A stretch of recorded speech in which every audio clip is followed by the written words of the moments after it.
Hello बच्चों अस्सलाम वालेकुम। कैसे हैं आप सब। कल हमने क्लास 4 चतुर चित्रकार के बारे में पढ़ा था।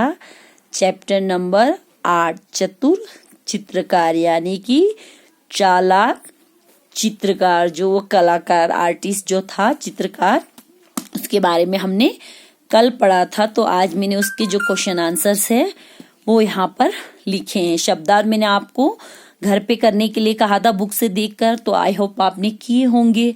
अगर नहीं किए हैं तो पहले आप शब्दार्थ करना, उसके बाद ये क्वेश्चन आंसर करना। तो बच्चों रेडी, स्टार्ट करते हैं। प्रश्न नंबर क यानी कि पहला प्रश्न, शेर को देखकर चित्रकार की क्या हालत हो गई। जो शेर था उसे देखकर चित्रकार की, जो चित्रकार था उसकी क्या हालत हो गई।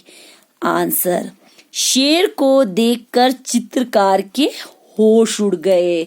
शेर को जब चित्रकार ने देखा तो वो डर के मारे उसके होश उड़ गए। अगर हम भी होते तो हम भी वहां डर के मारे भाग जाते या बेहोश हो जाते। तो वो चित्रकार जो है शेर को देखकर उसके होश उड़ गए।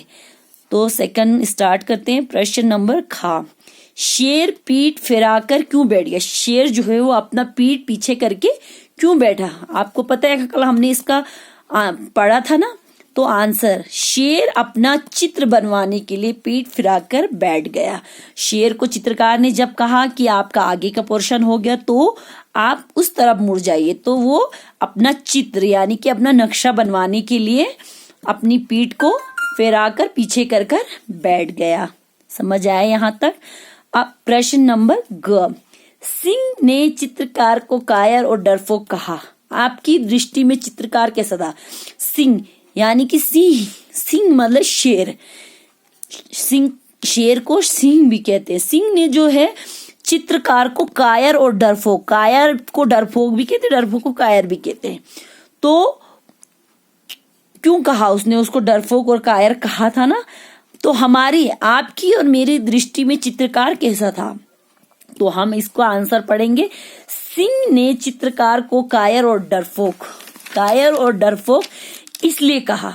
क्यों कहा, इसलिए कहा क्योंकि वो चोरों की तरह चुपचाप भाग गया था।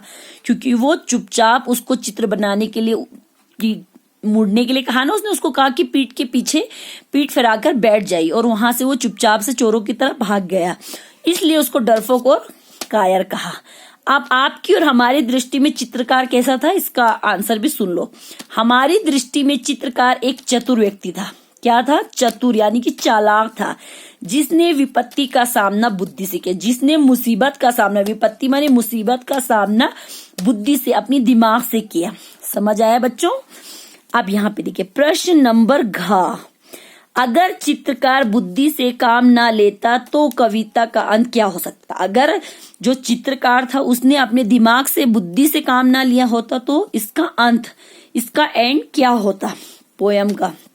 आंसर, अगर चित्रकार बुद्धि से काम ना लेता तो शेर उसे खा जाता, जिस कारण कविता का अंत दुखद हो सकता था। जिस कारण इस कविता का अंत दुखद हो जाता है, यानी कि ये कविता लास्ट में हमें दुखी लगता कि जो चित्रकार है उसको शेर खा लेता तो हमें उसका दुख होता। तो बच्चों यहीं तक हम करेंगे। कल इसके जो फिलिंग इन द ब्लैंक या टिक क्रॉस है उसको हम कल करेंगे। इसको आप अच्छे से घर पर अच्छे से आप इसको कर लेना, और घर पे रहना, बाहर ज्यादा नहीं घूमना। अल्लाह हाफिज, ख्याल रखना।